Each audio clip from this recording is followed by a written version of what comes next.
Hey there, Laker fans. Welcome to another episode of Lakers Detailed. I'm your host, Vinay, with my co host, Raj. The Lakers are 3-0 since Austin Reaves has returned. The trade deadline has passed. We have added Luke Kennard to the team. As I mentioned, Austin Reaves is back. Luka Doncic has a mild hamstring injury, and the Lakers just keep continuing on. Oh, and we also signed Kobe Buffkin to our 15th buyout spot.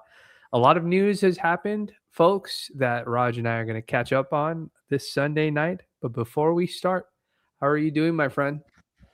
I am good. Did not catch the Super Bowl at all, so congratulations to whoever was rooting for the Seahawks. Yes. And I'm sorry for, well, not really sorry because it's a Boston team, so I'll join the We Boston don't feel hate sad for party. Bill Simmons. Yeah, right. Yes. Who I'm sure is live right now. But in any case, no, I'm good. Lakers play a bunch of home games this month, so I'm ready to make the trek to crypto a few times. But All-Star break coming. Nice time to kind of reflect on the season, and that's what we're going to do, I guess, here. But how are you doing, man? How's your week going? I'm doing good. It's been a pretty chill week. We had some exciting games. The Warriors game was kind of close and then kind of not close. And then the Sixers game was tight until we kind of blew it open. The Warriors game, third quarter, LeBron blows it open for us. Sixers game, we lose Luka Doncic, but Austin Reeves comes off the bench, explodes for 35 points. Has a really nice game. Uh, Honestly, the week's been good. Lakers basketball wise, life continues on. It does. We're into February, dude. I feel like January Crazy. kind of flew by, and yeah, I'm interested. Like the trade deadline stuff was really all the news this past week. Everybody was trying to figure out. There's some crazy trades. I don't think we'll be able to jump into like all the moves. Jaren Jackson getting Yeah. traded, Anthony Davis getting traded, all these different guys. But I think obviously we're going to discuss the trade deadline stuff, but otherwise, a pretty good week so far. Raj, where would you like to start? Should we talk about the trade deadline or should we talk about Austin Reeves returning? Because both were very eventful news for us. Yeah, let's start with the deadline. Yeah. And the one move the Lakers made. Yes. So the Lakers go through the trade deadline. Lots of fanfare on the timeline from Raucous. everybody Raucous. about who the Lakers should get, who the Lakers shouldn't get, who they should be targeting. Even myself, I was saying that too as well.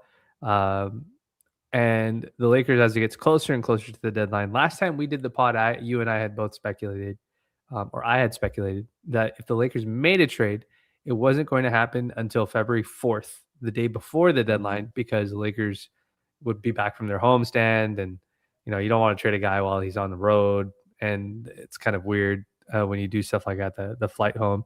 And so the Lakers end up making a trade. They end up trading Gabe Vincent and the second round pick to the Atlanta Hawks for Luke Kennard. That is the lone trade that they did. There was a Yes. collective. There was a collective groan. I don't know what the right word is to use, but there was a Sure. collective, not excitement. They're excited for Luke. I think they were Right. happy to swap out Gabe for Luke, but I think there was a little bit of, you Looking for know, fireworks and you got a little tiny blast is kind of what it was, right? yeah, You waited exactly. there, you sat there, you wanted the finale, and two fireworks Yeah, exactly. sprouted up. So obviously we're going to talk about we'll talk a little bit about Luke's debut with us against the Warriors because he had a really Yeah. nice debut with us. But the Lakers have kind of a quiet trade deadline. They addressed a specific need and a scoring need by swapping Luke for Gabe. For the sake of this conversation, Raj, for the sake of time, I'm not going to talk about my disappointment in yet again Rob Pelinka spending excessive premium to trade an expiring contract for an expiring contract. We'll save that for the offseason. But Mhm. thoughts on the swap? Basically, swapping out Gabe for Luke. What were your thoughts about the Lakers making a move like that? Margin move, Ye I would say. yeah. I think it's Yeah. fair for us to put in that. Sure. I wasn't as loud about this on the timeline, but I was, at least in all the conversations, I was cautioning anyone who was looking for a splash, right? A huge splash into the pool. Just cautioning them against, holding their breath for any type of move like that. I like the trade, Renee. I think, this is something that the team needed. Luke Kennard is not just a shooter. He's in conversation to me, maybe best pure shooter that's ever played in the purple and gold. He's second all time in career 3-point percentage behind Steve Kerr. Like, that's a real swap to me for a guy in Gabe Vincent that I think just could not fill the need. Now, I think we disagree a little bit on the cost of a second rounder. Who knows how that could be played later on? Had to incentivize Atlanta some way, and this is the way Rob Mhm. Pelinka decided to do it. Now, maybe if this happened in the summer and you leverage those experiences a little bit differently, but in any case, the swap is Mhm. done, and I thought again in his debut, you saw why. We don't have to go too far into that, but Mhm. Lakers needed shooting.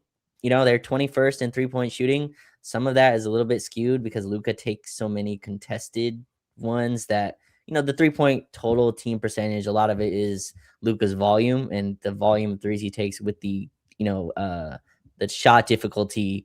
I think lowers the actual percentage when you go look at the role players of what they're shooting. But in any case, I think it's a nice move. Luke Kennard is inexpiring. That's our front office's favorite word right now. Is expiring. They want to make sure that all that money is free.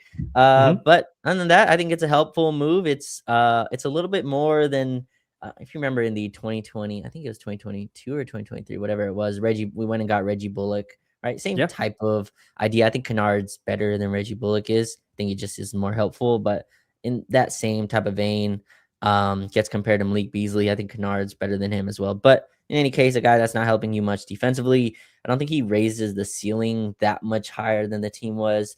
I think he Mhm. raises the floor in a night to night basis, which is important for a team trying to stay in that Western Conference race. And I don't know. I feel like the basketball gods are just deciding that Luka, LeBron, and Austin is just too much talent to have at one time. I'm just unable to see it in a consistent basis. We got half a game of it before Luka Doncic was unable to go. So hopefully, he's out for the next game as well. Already ruled out. Yeah. But yeah, Luke Kennard, I think it's a nice addition. You go and grab the best shooter in the league percentage wise. And one of JJ's favorite archetypes. I think those are wins. What do you think? Yeah, I feel like there's JJ certainly sees a lot of himself in Luke Kennard. How could you So not? obviously him being a Duke guy also too as well Yeah, has Duke is white guy. That's get yeah, that standard template set up best right there. and best shooter. Yeah. Like same exact archetype. Kennard was Yeah. also a high level prospect. Yeah, for sure. Yeah. And another guy, another Duke white guy, shooter, Conkanoopel, over in Charlotte is Oh also yeah. playing really well for them. I know a lot of Charlotte fans are very high on him. A lot of people like him in general. So for sure, I think that from a basketball standpoint, if we just take out the cost of the transaction, I think Hmm. the swap is very good. I think the way that Gabe was being deployed as sort of like this scoring guard, scoring combo guard, we were kind of using him as a point guard, but he doesn't really create for Right. others. That's not his traditional way of doing it. He's usually looking for a shot, hunting for a shot. I think you can use Luke. Luke is a much more capable scorer in that respect, much more deadly 3-point shooter. And I think from a basketball standpoint, because they're trying to deploy him with like these bench units that really need somebody who's willing to shoot the ball or just kind of be an offensive threat or have some sort of shooting gravity. I think from a basketball standpoint, it's a very smart move. I like the trade.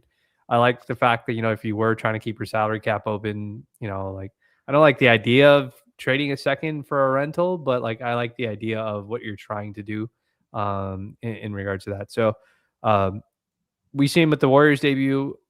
You noted the hammer action that they ran, I think, twice for him, Hmm. that he managed to knock down open threes. Um, one of the things that stands out very, very immediately is if the play calls for him to shoot the ball, he's going to shoot the ball. Even if he gets blocked, he's going to shoot the ball. Like there's no confusion about what he's going to do. But the thing that stands out the most, the absolute most, is his processing speed. He knows Mm. exactly what he wants to do as soon as he gets the ball. He's either shooting it, driving and kicking, attacking the rim, and I thought he did a really wonderful job of that in his debut. Yeah, let's stick on that because I think the loudest, the voices of concern with his signing when you go and spread the 50% 3-point shooting, the response is, well, it's on 3 attempts, Vinay. So 1.5 threes a game, Mhm. is not that many points that's impacting. I'm just curious. He played around. I don't have the box score in front of me, but I believe he played around 25 minutes Mhm. in that game. He played, starter ish. He closed the game. Do you feel like he passed up any shots? Like there were threes that he legitimately was not shooting to where you watch and go, "Oh, that one you should have shot." Um, I didn't see I don't that think so. while Yeah, I don't watching, think so. but Yeah. okay, because that's been the word that he's a guy that this sounds harsh, but I think this is something that it's used on a lot of players that they say that he's protecting his percentages on some of these, Mm. which Contract again is year. a I could see well, it's a that. human thing as well. But like even non-contract years, it's saying like Kennard doesn't take that many threes. I feel like if you ask him, and this is another thing where you're asking a fish, what do you think of water type of Yeah. thing. It's a because he was asked this before the game. He's like, I'm a basketball player. Like like if I catch it and there's a pass open, I'm gonna make the pass. Yeah. Yes, I am a good 3-point shooter, but and I think this is the difference between him, Vinay, than a guy like Malik Beasley, where Mhm. Beasley, if he puts the ball on the floor twice, you don't want to see him dribble more than three Yeah. times. But Kennard, I think, has a really nice handle to him. You talked about the processing speed. He had 2 kickouts to Laravia, which Mhm. Laravia break, but I just thought that reading of the play, that's the stuff that Gabe just not only can he not does he not process the game that way? Gabe also is not the shooting threat that Kennard is. People Mm. don't fly at him that way. But yeah, I want to just touch base with you on that of that concern of a guy that only taking 3 a game. Does that tarnish a little bit of the percentage to you of the amount of No, attempts he takes? no, honestly, it doesn't because the question is, what is he doing if he's not taking that three? So if Mm, he's there, he had a play where he got the ball swung to him in the corner and he was slightly covered, and it looked like he could have made a kick out pass back up to the top of the break, I think to LeBron, but he ends up like throwing it right over the top to Maxi Kleber for a dunk or a mhm, layup. And so like I don't have a problem with him not taking because the ancillary skill, the ancillary benefit of having Luke on the floor is he does have real shooting gravity. So teams are sure. closing out to him very hard. So if he's getting that pass off of a compromised defense and nobody's closing out on him and he's taking that three, then that's the correct decision. But um, if he's getting that ball off of a compromised defense and the first rotation guy to him is closing out super hard and he's like driving and kicking or driving. I think drove and took a layup. He had another one where he like back cut for like a right-handed reverse layup. Like those are all good plays. Like I don't mind that. So I understand why people would say that in a contract. And again, like I said, he's a contract year, so there's always a human element of I do kind of have to look good in order to get the next contract I want. And all the GMs in the league don't really watch me play, so they do refer to like they do look at percentages. Like, oh, he shot 50%. Like, he must be a good shooter, even if I haven't seen him. So I Sure. understand that part, but I don't think I saw anything, at least in that Warriors game, that made me think like, oh, are we gonna have to worry about this? Like, we're not gonna talk about him because that's not we're not gonna spend time on it. But like, LeBron was passing up in the Sixers game and the Warriors game. He was passing up like wide open threes, and I was just like, oh, you have to shoot these. Like you're making it harder for your guys if you're not shooting them. But like if Luke does that, then I'll be like, okay, now I have a problem. If LeBron does that, I just trust him to like he's just not feeling it. That's why he's not taking those. So um that's the way I kind of approach it. Yeah, Is that something you're concerned about? yeah, Is that something that you're worried about? no, well, that's not. It's just when I hear that from people who've covered him, right? Like people talk about on the Clippers, on the Hawks, on the Grizzlies, all these spaces. And I'm sure when they got Luke Kennard, we're thinking, oh, we're getting one of the best shooters in the league. Mhm. And I don't think they were incorrect on that. But I don't think Kennard is also someone that is just gonna fire up contested Mm, threes either, mhm. right? And so there is a balance Not there Buddy with that. Hield. Not a Buddy Hield type of That's shooter. that's a Yeah. good comp. Yeah, Yeah. he's not just gonna pull 10 threes no matter what. And Yeah. and I think that's how you shoot 50% from Mhm. three, right? And so honestly, I honestly had no idea Steve Kerr led the entire NBA in history in 3-point percentage. That's something I didn't know. Steph, I think, is around fourth or fifth, which is nuts for the volume that he takes. Yeah. But I think with Kennard, again, I think if you ask him, and I truly believe in getting the players' response on this because it's very easy uh in a way to just sit at home and critique a guy that you're like, hey, just pull every time. But I think if you ask him, you go, I don't get 8 open threes a game, Mhm. right? I'm not Jared Vanderbilt in the corner. Like teams don't leave me in that Mhm. way. Mhm. Players get pulled from the game if I'm open on the Mhm. floor, right? And I'm sure that's the way he sees it. So he has to leverage his skills in different ways. And I think that's kind of what I get to next, Vinay. I think he's a much better ball handler than I Mm. think it was credited with him for. And without Luca, and we'll see, without one of the big three, the way that Rob Pelinka put it yesterday, um, without one of those, I think the ball handling falls off a cliff, Mm. especially in those second units. I enjoyed the not Luca, Austin Kennard minutes a ton last night. What'd you see from him as a ball handler? They try to make him a point guard a little bit, Yeah. but I thought just playing off of Austin, that's the exact two guard I want next to him when Yeah. Austin's getting his driving. And he said something that you like, Vinay. He's like, I'm gonna stay around and let Austin cook. Like Yeah. I know my position. Like I Yeah. let Austin cook. I'm gonna space him, and when he needs me, I'll score for him. But what'd you see in that? Yeah, no, I think he's definitely a high IQ player in the sense that he has a good read for like what's going on the floor and doesn't try to step on anybody's toes. Like you're not going to see a situation I think with Luke where like if Braun is on a heater or Austin is on a heater, he's going to like break up the rhythm of whatever is happening with but trying to hunt for his own shot. And I definitely do like the same way that we talk about guys that tend to float Mm, in the space of a game, like they just flow, you just don't feel anything with them even though they've been on the floor. There's also like this reverse version of that where there's the guys who are just continually keeping the energy going, even mm, if they're not the person who's directly the cause or the person who's cashing those plays. And I think Luke is one of those guys who tends to be like that. I think Rui's like one of those guys where he could stop the flow of the energy of the game because of the style of play he has, posting up small guys and stuff like that. But I think especially with Luca gone for however long he's going to be gone with the hamstring issue. I think um, it's going to be interesting to see how JJ deploys Luke because I think he's going to have to lean on him a little bit more for the bench lineups when one of Austin or LeBron is off the floor. And that's only going to be like adding him was a big deal because while Austin was out, those bench units, there was always one. We've talked about this. There's always one shift between Luca and LeBron where they weren't on the floor. One of them wasn't yeah, on the floor, and then the bench unit offensively just stunk it up really traders. bad. And I'm hoping that Luke being deployed in that Gabe role, whether it's as you asked if with him as a point guard, I think he can run pick and roll. I think he Mm, can come off of a pin down, and pull up and take the midi and stuff like that. I think he can run some simple stuff, some DHO action stuff. If the Lakers start, if JJ starts putting him in it, like I think he can run a lot of stuff like that. And that doesn't even require you to have excellent ball handling skills. You just got to come in, pitch and catch, and yeah, just fire away as soon as you get around the screen. So how they use him in more like one-to-one, more direct kind of plays will be interesting to see.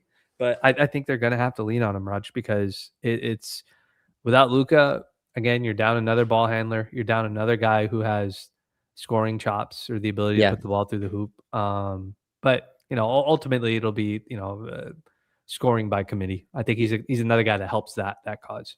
Yeah, yeah, and I think the last thing I'll say on him, I think, I mean, this happens naturally when the team's healthy, but we're kind of sticking with when they're not. He pushes a guy like Marcus Smart down a peg of Hmm. ball handling responsibility, which I think is so valuable when Marcus is, you know, adventures with the ball are, Hmm. a little bit more controlled and, he can be a post up player and draw foul. Marcus Smart took 9 free throws against the Warriors. And, a lot of that was him just in the post bullying whoever was on him. But I like that we really don't have to rely on Marcus as a pick and roll Hmm. ball handler. He just does not run it cleanly at all, doesn't come off screens. The timing is all off, no matter who the big man screener is. But yeah, I like that Luke at least pushes him down a peg. And again, I think Luca and Austin, it was only one game, but their flow and chemistry. I mean, Vinay, you know this. You pair a couple high basketball players together, and it doesn't take that long to kind of understand where the cutting is, where the open spaces are.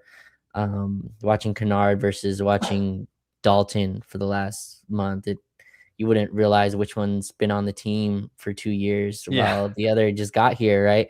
And so I think that was an interesting thing to watch where that hammer play was ran to perfection. And I mean, hammers run across the league. It's a popular set. Don't get me wrong, but the timing on the screening was right. The timing when to go down to the base to the corner, to baseline drift, just all that was on point in a way that was striking. And you got a professional shooter. Kennard's in the league because he can shoot and all the other stuff. But yeah, I think that's something that at least they can lean on. And like the Lakers went and got a playoff rotation guy. And I think that was the goal. Now, did they solve all their issues? No. We're kicking a few cans down the road that people don't like, Yeah. but we'll go look at those cans when we get there. Yeah. But right now, yeah, the Kennard experience was fun, at least for the first game. Yeah. No, it was really good. I think one of the things that's super interesting for us to sort of think about is I like to use the Pokemon example of Okay. like Dalton Connect is supposed to be Dalton Connect's like the Charmander, and like Mm, Luke Kennard is like the Charmeleon, the second level, like the more matured version of what we want. yeah. And I don't know what the Charizard version of that. You just think of like your most laser shooter, off ball shooter guy. Like I don't know if that might be Kennard, but I Yeah. would imagine there's somebody else that's like that. So it's just like we were hoping that Dalton would be Luke for us, and it just obviously his development has been up and down. And so, it'll be interesting to see how that functions. Y- But Luke's been good, dude. y- I like everything I saw from him initially. He did get attacked a little bit defensively, so like, but I don't think there's any expectation that he's this Yeah. super stout defender No. at his But position. but him being 6'5" and it like that at Big least helps difference. a little bit. There were a few times where dudes try to drive on him, and just him being that size hindered them enough to where Gabe, as much as he plays hard, and I think he's a better defender than Kennard, but he's 6'1", and there's just a ceiling to that. Really quickly, it's funny you mentioned the Pokemon example. Time is a absolute flat circle because we just repeat the same things over and over again.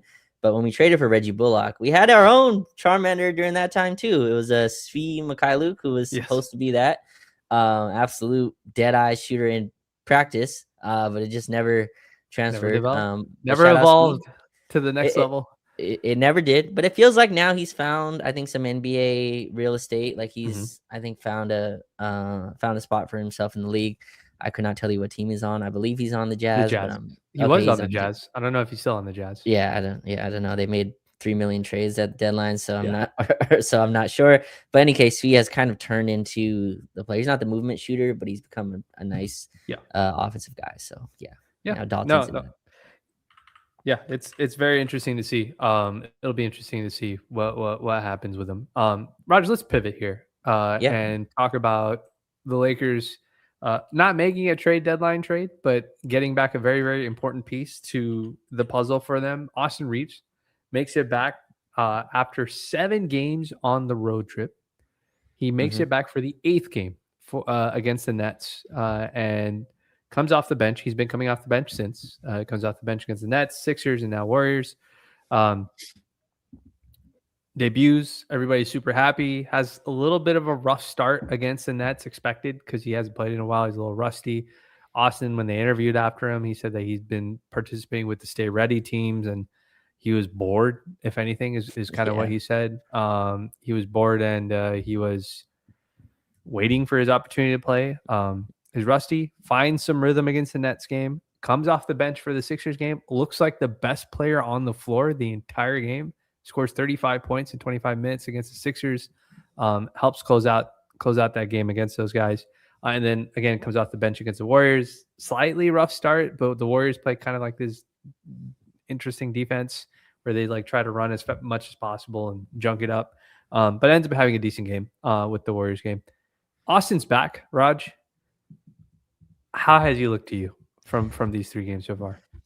Yeah, it's been weird. The first game, I think you kind of expected it, and then obviously he blows up against Philly. I think he misses around 2 shots, I believe. I loved it because it was head to head against Tyrese Maxey, Mm-hmm. who's he made the All-Star team this year.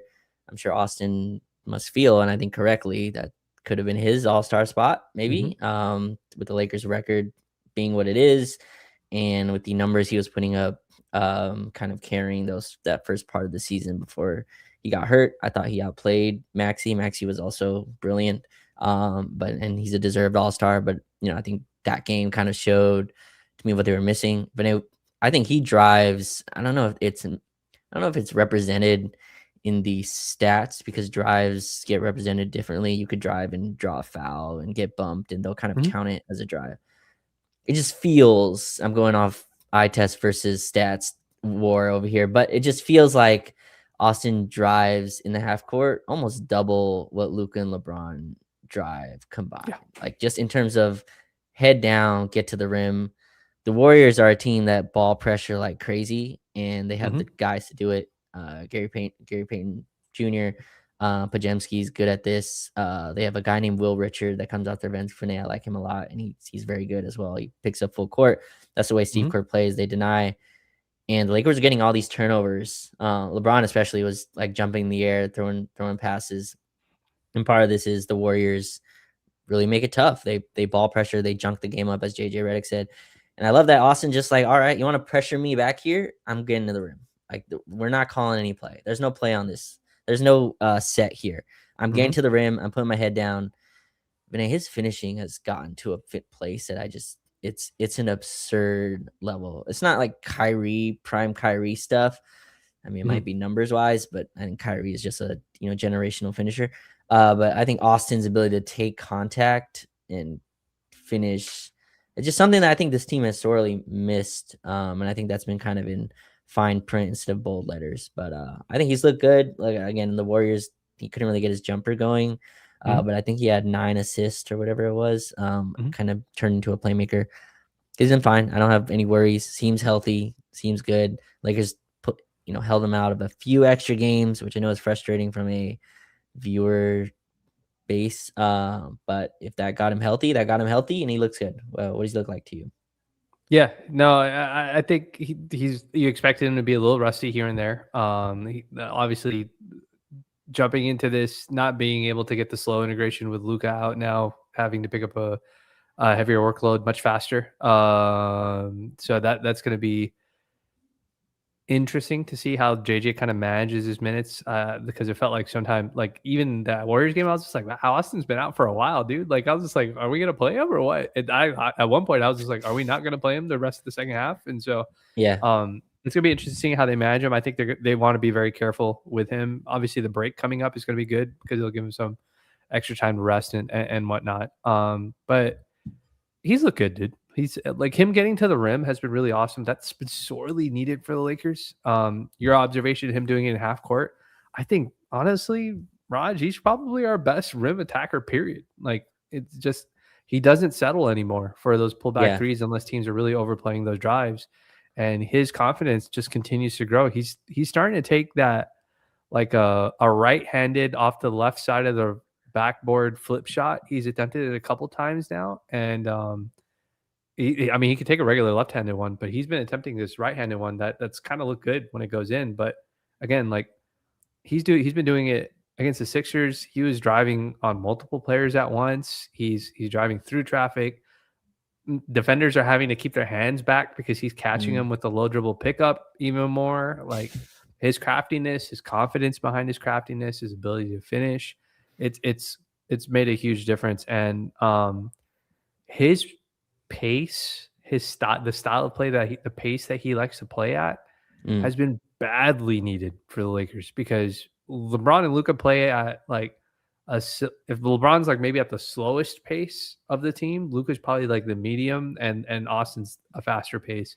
And so like we've just needed it. And I think it's a welcome thing. I think him and LeBron always have a very good chemistry with each other.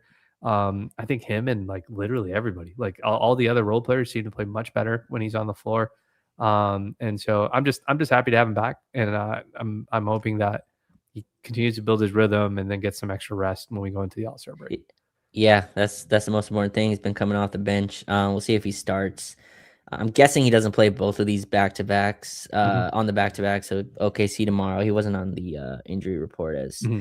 as out, but they play the Spurs the next game, so might sit that one out. But yeah, sorely missed, averaging what I think 24 a game still, on pretty Hmm. efficient shooting. Again, I've been kind of beating the drum. I think the team is a little bit better than they get discussed nationally. For sure. They're 13 games above 500, and we both kind of discussed that they haven't had their full complement of even the star players, let alone the role guys, for the whole season. But Austin's a huge part of that. He's the engine of the team. Again, it won't be coming off the bench for long. He comes Yeah. back when Luka is healthy. When he enters the starting group, is he entering for Laravia or is he entering for Marcus Smart? Ooh, that's a good question. I'm guessing he comes in. They've both been so good. I think right now he probably comes in for Laravia. Yeah. I'm guessing, and they Yeah. keep Smart with the starters. Um, I that would have changed to me if Smart was in and out of the lineup, but he's been pretty consistently healthy now Mhm. for a good chunk of the season. He's also his shooting has taken a jump. It feels like he's making a ton of his open threes. He's also again he's been dropped down the peg of needing to take Marcus Smart. Mhm. It's time for me to drive the car shots. Mhm. But yeah, I'm guessing he comes in. It comes in for Laravia to start. Yeah. That'd be if I had to make that change, that's or eventually put him back, that's probably the person that I would do it for. Um, Before we get to the last topic, since we're just discussing because we're mentioning role players, there's been a thing that's been happening over the past 4 or 5 ish games, maybe longer than that, if I had to really think about it. And the Lakers have had much more of a center by committee approach Mm, that has been going on with this team. You'll get games where DeAndre Ayton starts, regardless of whether he plays well or he doesn't play well in the game. He's not closing the games. They'll have Jackson Hayes closing the games. Um, and then Jackson Ayton didn't suit up for the Warriors, but he plays for Jackson starts for the Warriors, but then Maxi Kleber's been closing yeah, games, and so like the Sixers game, Maxi Kleber Ayton played, and then Maxi Kleber closed the game, and then this game Jackson started, and then Maxi Kleber closed the game. So it seems like they're willing to do a center by committee approach. It doesn't seem to me, at least on my observation, I don't think this is one of those things where JJ is like fed up with the center when he's playing them. I think there's just something where JJ is saying, no, I'm going to use all three of my centers. And I have a theory as to why I think that's happening.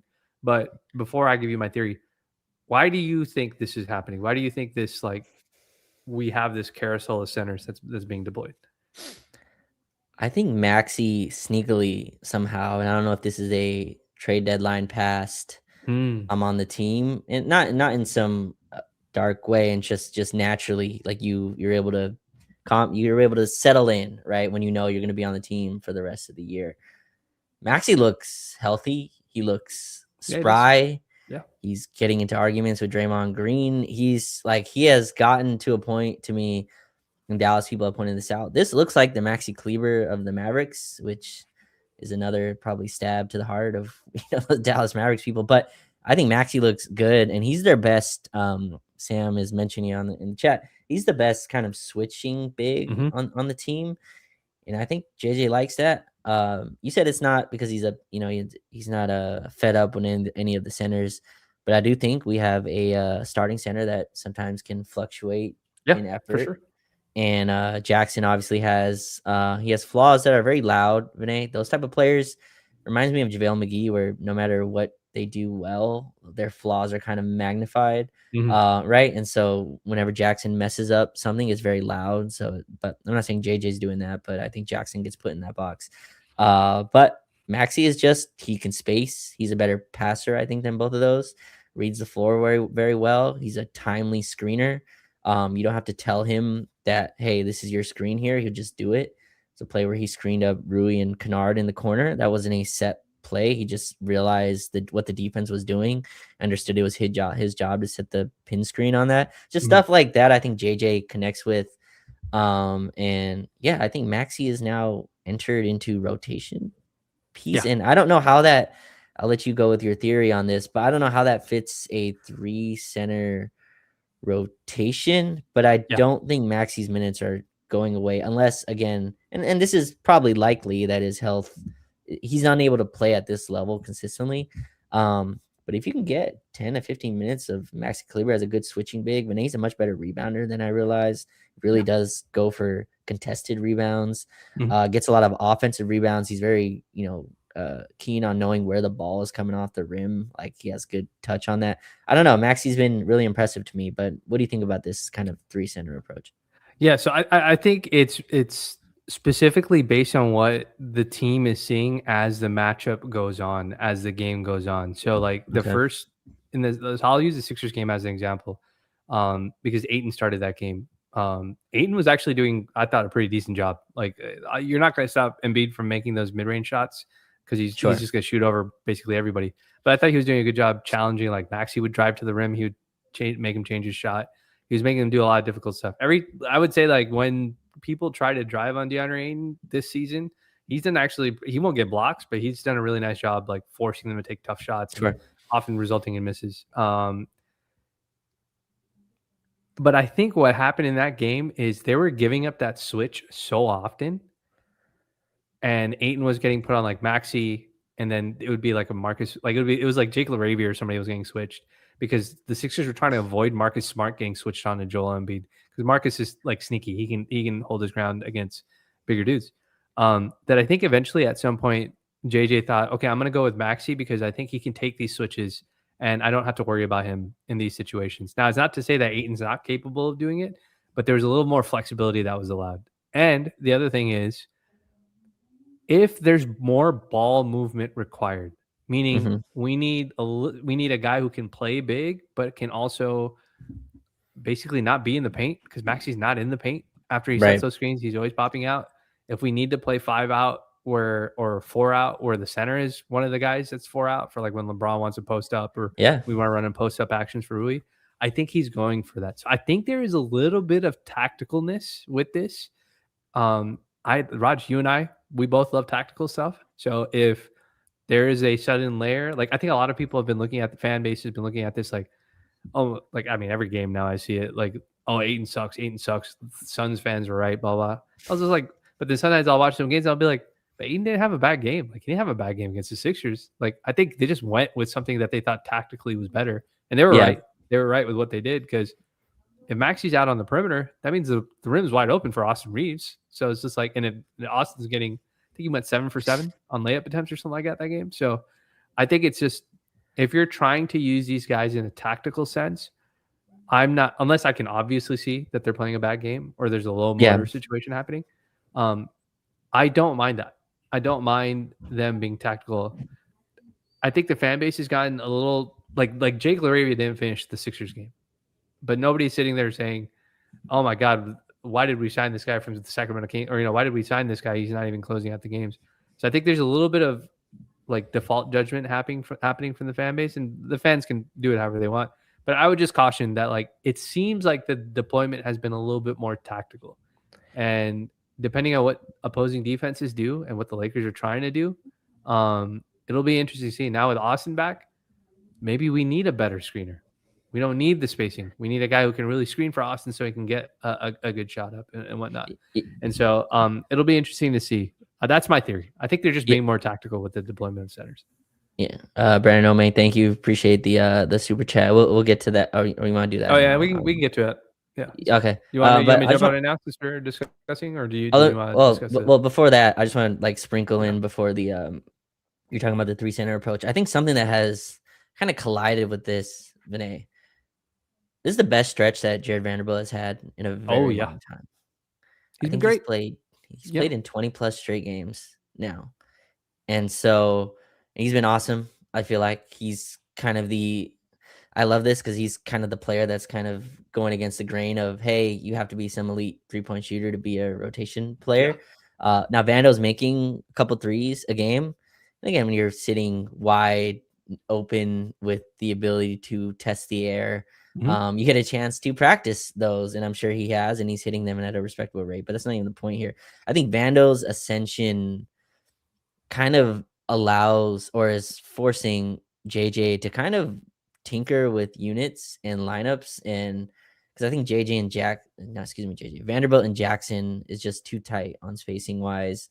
I think Vanderbilt and Ayton as well, that's just not a great basketball fit spacing wise. But you talked about it 4 out, 1 in. A lot of times that's Vando that's in those units. So Maxi's the 4 on offense and then the 5 on defense. And I think that's part of this too is, okay, one of our best defenders can't shoot and Mhm. is not a center. How do I get him minutes without playing him at center? Welcome Maxi Kleber to the, to the dance. And I think Mhm. that has allowed not only Vando to get in just the best rhythm that I've seen. I'm gonna knock on wood here that continues, I'll knock with you. because that guy flies around, Yeah. in ways that, like, Vando, it's okay. You don't have to die for a ball that's already out of bounds. But he, like, Yeah. let's keep the body going. But I think it's allowed Maxi to get in rhythm as well. He's getting some minutes. He's getting basketball conditioning under him. His minutes are kind of to peak a little bit higher to the 15 to the 20. Yeah. I think that's part of it too. And to your point, I think this is all tactical. I think this is planned. This is not punishing a player for Yeah. performance. This is adding layers to a team and getting the most out of a roster. So I just want to throw the Vanderbilt part of this in there too. I know he wasn't really part of the rundown, No, no, but for I sure, for think, sure. yeah, but I think Vando has played really well. I think he's kind of controlled some of the stuff that I think his off the dribble attacks have been much better. His layups and his layup packages and his dunks and getting to the rim, drawing fouls, still being the agitator, all that stuff this team needs. He's kind of brought that. Mhm. And I think a lot of that is because he's able to play on the offensive end with a center that can shoot a little bit.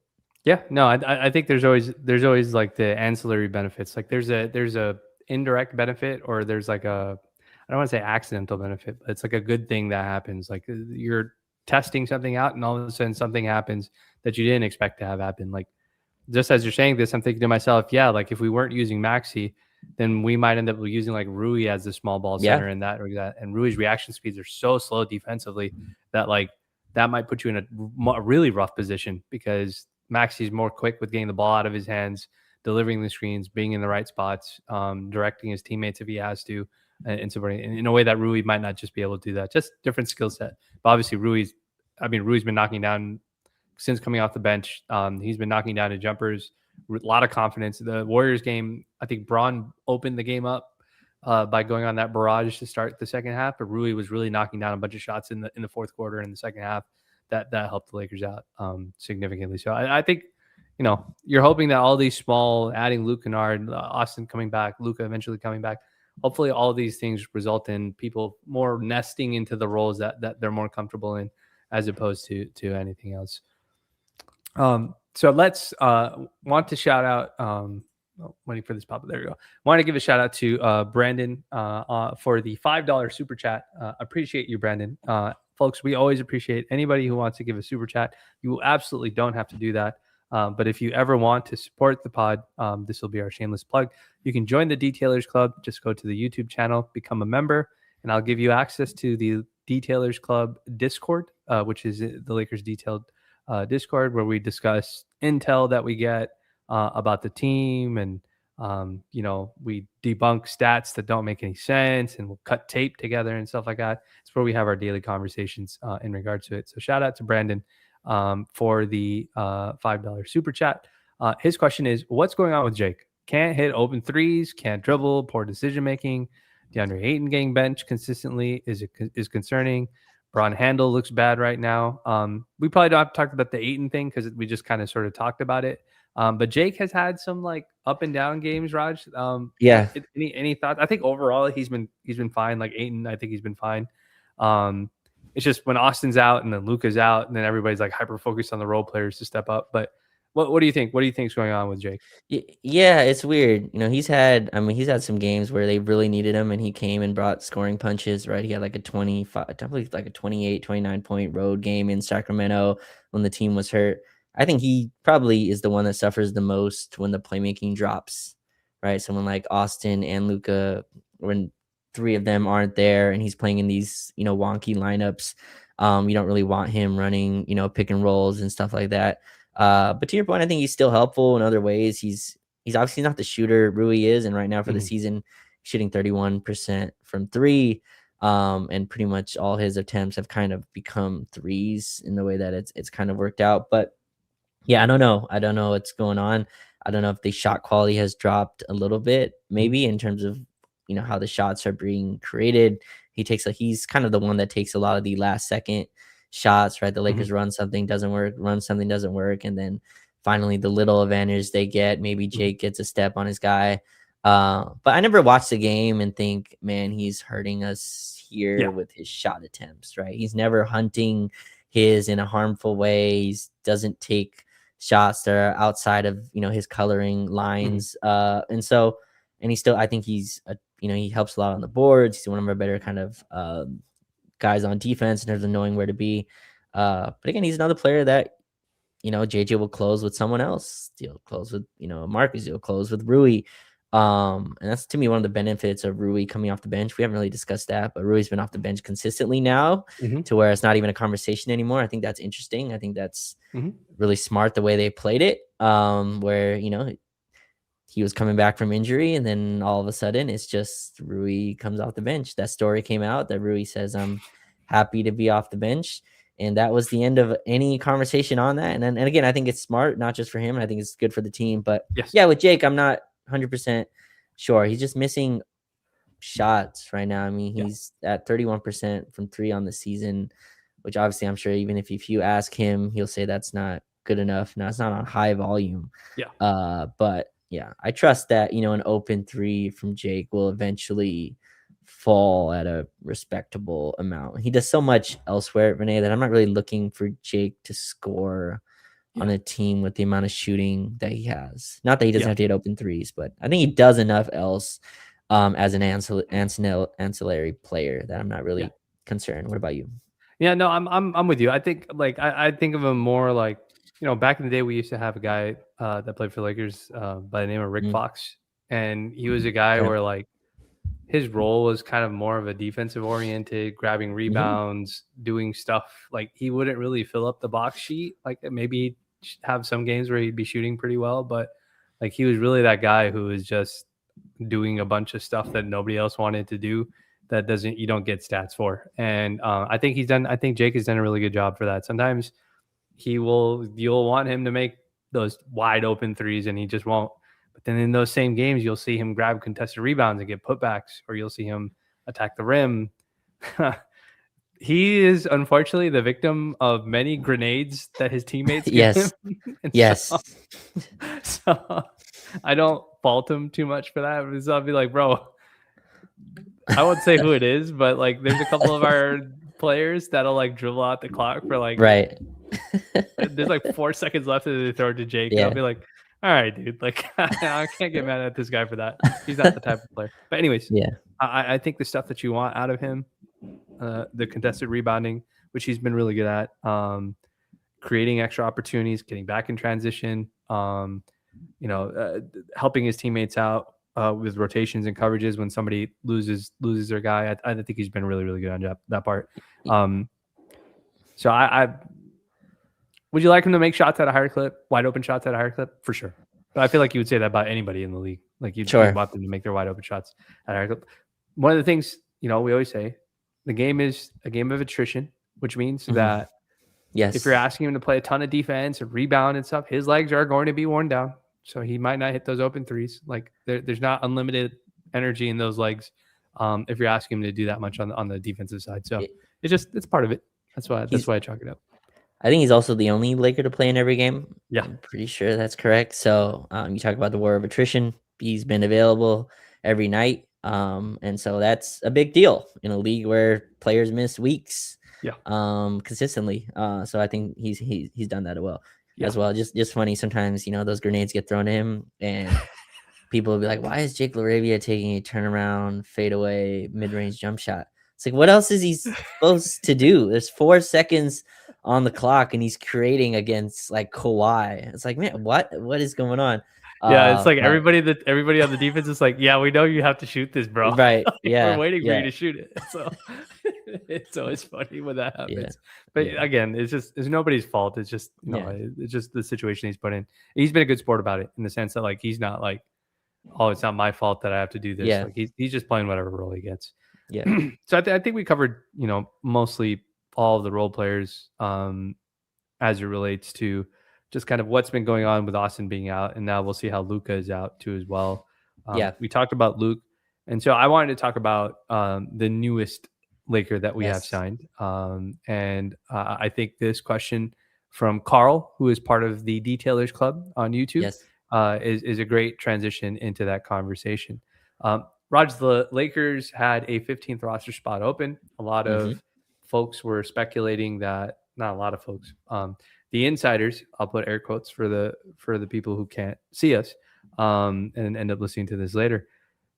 They had Cam Thomas linked to the Lakers. They had Haywood Highsmith linked to the Lakers as a potential, off of a buyout, but and Cam Thomas got waived from the Nets. I was interested in the Lakers picking up a defensive-minded player because I Hmm. think that's kind of with trading for Luke. I thought maybe that's the direction that we should sort of skew in a little bit more. The Lakers ended up signing Kobe Buffkin, a guy Hmm. that we had as part of our G League team, had taken a 10-day contract with the Memphis Grizzlies, taken a 10-day contract with the Lakers, and then returned back to the G League. You and I had talked offline that, we were having a conversation about, well, why hasn't Kobe gotten, he's playing spectacular in the G League, so I'm going to ask you about that. I'm going to hand that over to you. Hmm. But we were speculating as to why he hadn't gotten a two-way spot, and why it is that he kept taking 10 days. And Yeah. we had speculated that maybe he doesn't want to be a two-way player. He wants to be on a parent Maybe. team so he can show that he can play. Obviously, there's a financial benefit to doing that too as well. But let's get to this question here from Carl, who's part of our Detailers Club. Carl says, "What's good, Lakers detailed? With Luka possibly out to rest, do you think Kobe Buffkin will get immediate reps as soon as the OKC game? I really hope he gels into the Gabe role. G League stint got me high on him." Appreciate the comment and appreciate you being part of the Detailers Club, Carl. Raj, before we talk about how much he gets deployed, Yeah. give me the elevator pitch. Tell me what it is. Why should I be excited about Kobe Buffkin? As you are the my go-to guy Yeah. for the G League, y- South Bay League. Yeah. He's the best on ball scoring guard the G League the Lakers have had in, I don't know, the time that I've been watching them. Like that, he's the best scoring guard. Now, you can argue that's not an archetype the team exactly Mm-hmm. needs, right? With the way the team is built, I would counter and go, look at these lineups that play. Sometimes there's no ball handling, or Mm-hmm. the ball handling responsibility gets put on Marcus Smart, or, Mm-hmm. and so I think Kobe is a legit professional ball handling scorer. I think he has defensive chops to him. I've seen him defend, and the G League's not a place where defense is celebrated very much. Go look at these scores of G League games; they're very much in the high numbers, even in the way they play. But I think even through that, you can kind of contextualize. This guy has a pretty nice wingspan. I think he has really good instincts Mm-hmm. on them, and I think he's just a really talented scorer that has some passing chops to him as well. Yes, I think the I Lakers agree. liked him. Yeah, I think the Lakers have liked him since the draft, if I have that correctly. Yeah. They were into him, and if you have a chance, and he's not only played in the G League, but he has destroyed. I mean, like, I think in the 21 games he's averaged around 27 a game, Mm-hmm. shooting 43% from three on almost 8 attempts. And they're not all just catch and shoot. They're step backs. They're, in a variety of different scoring ways. I like rewarding young guys that do well in the G League. The Lakers Mm-hmm. did this last year with Jordan Goodwin. He's not the same type of archetype as Kobe Buffkin. Kobe sees himself as more of an on-ball guard, but I think Yes. Kobe also understands the situation that he's in. The Lakers have 2 all-star level guards, and he's not going to be able to really do that. I do think he's going to have an opportunity. Now, the OKC game, I'm not sure, but maybe against the Spurs when someone sits out. But that's kind of the pitch for him, is that this is a young guy with a lot of talent still. That was a lottery pick, Mm-hmm. pretty recently. Same draft as JHS, I believe, if I have that correctly. Yeah, I think he was the guy that was drafted right before JHS. Right. And so still a very young player that has a lot of talent that I think is liked around the league. Yeah. And he knows it. So that's why he's not taking, I'm sure there were 2 ways offered to him in other spots as well. Yeah. But he understands that he can get an NBA contract, and he did. And again, you rewarded this guy not too long. Second year is team option anyway. So I like this. If you don't like any of the buyout options, go ahead and lock up Kobe Buffkin. But what are your thoughts on him? Yeah, so I like, we did get a little, I've watched him a little bit. He was playing for the Atlanta Hawks a little bit earlier. Mm-hmm. He would play some minutes for when Trae Young was out, I think last year or 2 years ago. I forget when it was when they had him step in. I like his frame. I think he's a good physical He's actually bigger than he looks, Yeah. and he's more physical than he looks. The few minutes that he has played, I think he played against Charlotte one game. They had him matched up against LaMelo. Thought he did a really nice job against LaMelo because I kept seeing LaMelo call for a screen to get him off of him. And then LaMelo started bombing on like everybody in the second half. And I think he played against Atlanta too as well. I want to say had some nice minutes against him too Yes. as well. He he plays a modern style. Even in the short minutes that he's played, he's advancing the ball. He's not holding it for too long. If there's a clear advantage in front of him, he was playing a little safe. Raj, he was playing like a little bit like a 3-and-D guy. And I think you and I, when we were talking in the chat during the game, where I was just like, yeah, don't do that. Like, we don't need you to be a three Yeah, and D guy. BU. Like, be you. Go attack the rim. And so I hope when he does get these opportunities, obviously he's gonna do stuff that doesn't get him in trouble because that's usually how young guys do it until they feel like they have the comfortability to be free with how they play. But I think he's very talented in the sense that I think um, he gives the Laker fans something to look forward to in terms of development. The Yes. same excitement that people have for a Dutiero.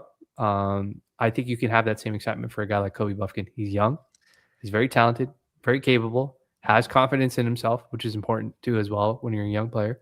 Now the question is, where do I find a way to fit into this when my chances come? And like Yes. you, to help answer Carl's question, I don't know how involved he's going to be. He's a 15th guy on the roster right now, so I don't know how much of a plan JJ has to insert him in. I think this was just his signing is one of those things where the Lakers wanted to sign him a while back, but they were waiting to see what happened with the trade deadline before they decided on it.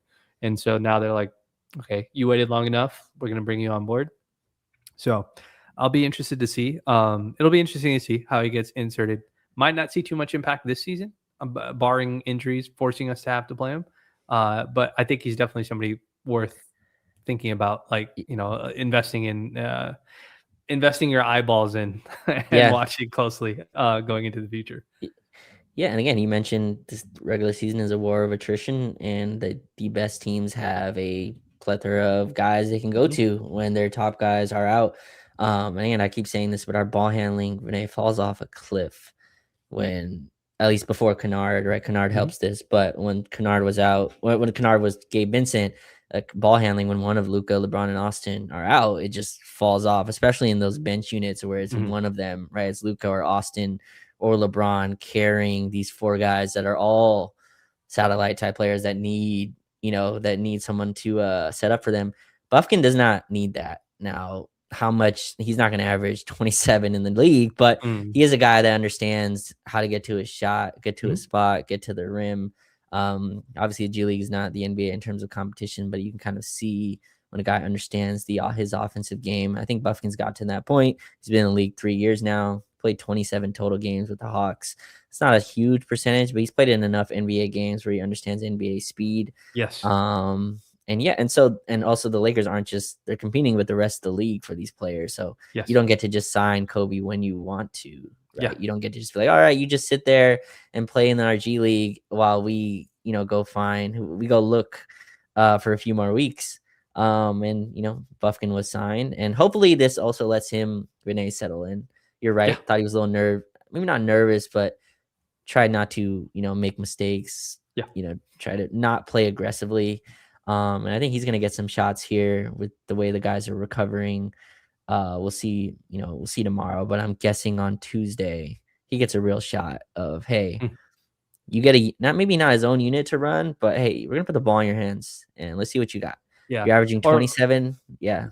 Yeah, I was just saying, at worst against OKC and or the Spurs because they play multiple guards. Like, hey, we're gonna throw you Mm, out there, and you're gonna have to guard good one of point. those guards out there because they downsize so much, and we need to be like he's pretty sturdy frame, dude. Like Yeah. he's got he can hold his own against the speedy, not the overwhelming physical guards, but like against like the Lamellos and stuff. He can do that in a way that Nick Smith Jr. can't, because Nick Smith Jr. is like, you could tell he's very much more Yeah. slim, slight built compared to Kobe. So I'll be interested. I'm rooting for his success. I'm excited to see what he looks like. Yeah. Again, I Yeah, like rewarding our South Bay guys, and yeah, they run the same system. The head coach, Zach Guthrie, great dude. Him and JJ are supposedly on the same track and a lot of stuff they run. So Yeah, Kobe Buffin. Hopefully, it's able to work out. Not a guy that says a lot. That's a guy Yeah. that is very man of very few words. Yeah. But he is absolutely killing it. In South Bay, and I like Yeah. that he got rewarded for it. Yeah, So let's his game speak. So and if good nothing way to else, put if it. he plays and knocks down a bunch of shots, it'll just be fun to say Kobe as he knocks him down as a Laker fan. So there's a Yeah. little novelty. That grew up being a Laker fan. I think somebody shared like a kid's or he shared a photo of himself in a Lakers jersey. So we always love to see players that like get to play for their hometown and whatnot. So Raj, did you have any other last thoughts before we let the folks go? Yeah, I think that's it. All-Star break is coming, so just a few more games Yes. here. If you get a chance to go check out All-Star festivities. Yeah. It'll be here all week. It is at the other place in Into it. Intuit. But yeah, should be fun. Lakers have a few games left though. Yeah. OKC, San Antonio, and then Dallas to close out. Huge Any thoughts? homestand. Any quick thoughts on Ivica Zubac getting traded to the Pacers? I know you loved him for a Oh long. man, I mean, we all loved him. yes. I I understand the Clippers got good value for him. I didn't really understand. I like Zoo a lot, and I think he could have been part of their next piece. But Vinay, I didn't know you can protect picks 1 through 4 and 10 through 30. Did not know that was a allowed CBA You wise. can you can be creative with the pick protections, but most teams don't do that because they'll be like, that's weird. Yeah, Like the top protections make sense, but like a specific gap protection is. But yeah, people do creative what stuff do you like what do that. you, what do you think? Good trade for the Pacer. Who won that trade to you? I think the Pacers. Pacers won that trade. Okay. I think, especially if they don't end up giving that pick up, I think they won that trade. The Ty Lue comment about the trade was like I didn't interesting hear to me. this. What do you say? I mean, he said that they asked him about the trade, and he said like people in the organization were crying. Like he was like people were Oh, like saddened by him being traded away. And so Ty Lue was saying like he's just like, oh, I've seen him since he was a kid. Like I've watched yeah. him grow from being a kid to becoming an all-star, and so or being an incredible player. And he's just like there was people sad in the organization.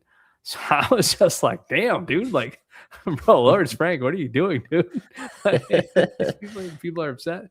But I mean, they trade away James Harden. I mean, we're not gonna turn this a Clippers thing, but they trade away Harden, they trade away Zoo. They just beat Minnesota today. So like Kawhi's chugging along, and they got this kid, Raj. Yannick. I'm not even gonna try to pronounce his last name Yes. because I haven't Yes. heard. That kid looks good, dude. Like him and Minnesota has this other kid. Shoot, I can't remember his name either, but he's like a 7-foot center. These guys are like they look like they're going to be the future of the center position for the Lakers, or not the Lakers, Mm, center position for the for the league. Like Clippers. super mobile, super. Mm, They don't sit on the ball too much. They're mobile, but they're rugged. They're tough, and it'll be interesting to see. But we'll see, man. The Clippers. Yeah, Joan Behringer. Shout out to George. Joan Behringer, I think is his name. okay. That's another guy that's been interesting to watch. But yeah, it was Yeah. fascinating to hear about the emotional element You of you that. yeah, you mentioned the Wolves lost. I've seen okay, I'm not gonna put this on them yet, but I've seen trade rumors mess up a team, and I think that was the Mm-hmm. loudest Giannis team out there. Mm-hmm. Now, Giannis has had a very weird week, I would say, one of the Oh my strangest. We're not gonna God. get Yeah. into what happened with him this week, but a very strange week from just a I don't know, public relations standpoint. But Yeah. in any case, the Wolves pretty much their offer was very loud on the Mm-hmm. table, and there's a lot of players that were on there. I don't know. I'm monitoring, the Wolves season Chemistry. because Yeah. I've seen that, and they got destroyed by the Clippers today. I think they Yeah. lost by 30 or something at home. So just something to think about, Vinay, when and Lakers were involved in the honest stuff too, not as I don't think not as loudly in terms of players going out. But because the Lakers just did not have much of players to offer right Yeah. now, right? So the Lakers weren't really in the Giannis conversation at all currently.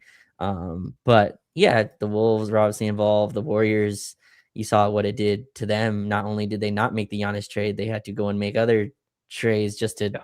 do something. So yeah, just something I'm looking at with the Wolves, who've had a fine season, but yeah, those rumors can change. I don't know if you've seen Rudy Gobert's comments recently. I mean, No, I haven't. yeah, Yeah. okay, yeah. So Yeah. Gobert's kind of ripped in the team, and then the head coach said, "I wish Gobert would keep those things private." And so it's just a little bit of a interesting situation Interesting. going on in Minnesota. Interesting. Yeah, Interesting. Interesting. Yeah. So we'll keep an eye on it. We'll see if that affects any of the off-season plans for the Lakers as it comes to yeah, it. But folks, as always, we appreciate everybody joining us this Sunday night. If you're able to join us live the whole way through, or if you join midway through, I will get this up, the audio version of this up on Apple and Spotify. Or if you want to watch the video again, you could always hop back over on YouTube and replay it and watch it at your leisure. As always, we appreciate all the folks who were able to join us tonight. And we hope you're having a wonderful day or wonderful evening whenever you end up listening to this. And if nothing else, we'll catch you in the next one. Take it easy. peace.